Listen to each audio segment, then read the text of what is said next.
નમસ્કાર મિત્રો, તારીખ છે 16 માર્ચ 2026 ને વાર છે આજે સોમવાર। આજના વિડીયોની અંદર ઝીરો બજાર વિશે સંપૂર્ણ ચર્ચા આ વિડીયોની અંદર કરવાના છીએ। તે પહેલાં દરેક મિત્રોને ખાસ નમ્ર વિનંતી કે ચેનલ ઉપર નવા આવ્યા હોય તો ચેનલને સબસ્ક્રાઈબ કરી દેજો અને વિડીયો પસંદ આવે તો વિડીયોને લાઇક કરી દેજો। તો મિત્રો, ગુજરાતમાં સતત બીજા દિવસે જીરુની 70,000 બોરી આસપાસ જોવા મળી છે અને ઊંઝામાં પણ આવકો વધી રહી છે। ખાસ કરીને રાજસ્થાનની પણ આવકો હવે ધીમી પડી છે અને રાજસ્થાન અને કચ્છનો જે જીરુનો ભાવ છે અત્યારે જે 5,000 વચ્ચે બોલાઈ રહ્યો છે। જીરુ બજારમાં હવે આવકો આનાથી વધારે જાય તેવા સંજોગો હાલ તો દેખાતા નથી। જીરુના વેપારીઓ કહે છે કે હાલમાં નવા માસની શરૂઆત સાથે જીરુના ભાવમાં થોડો ઉછાળો જોવા મળ્યો છે, પરંતુ આવકમાં મોટો ઘટાડો નોંધાયો છે।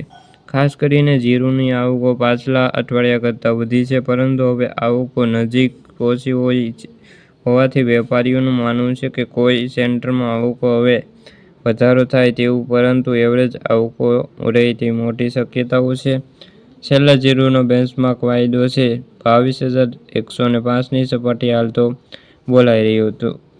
તો મિત્રો, ખાસ જોવાનું રહ્યું કે હવે જીરુ બજારમાં જે નવી લેવાલીના અભાવે આપણને આગામી દિવસોની અંદર ભાવમાં ઘટાડો જોવા મળશે અને માસના એન્ડિંગમાં જીરુના ભાવ 6,000 પ્લસ થવાની હાલ તો શક્યતાઓ નિષ્ણાતો પણ જણાવી રહ્યા છે। તો મિત્રો, જોવાનું રહ્યું ખાસ કે માર્ચ મહિનાની એન્ડિંગમાં જીરુના ભાવ કેટલા બોલાઈ શકે છે। તો મિત્રો, આ હતી જીરુને લગતા આજની ચર્ચા। વિડીયો ગમ્યો તો વિડીયોને લાઇક અને સબસ્ક્રાઈબ કરી દેજો। ફરી મળીશું બીજા વિડીયો સાથે, ત્યાં સુધી બધા મિત્રોને જય જવાન જય કિસાન।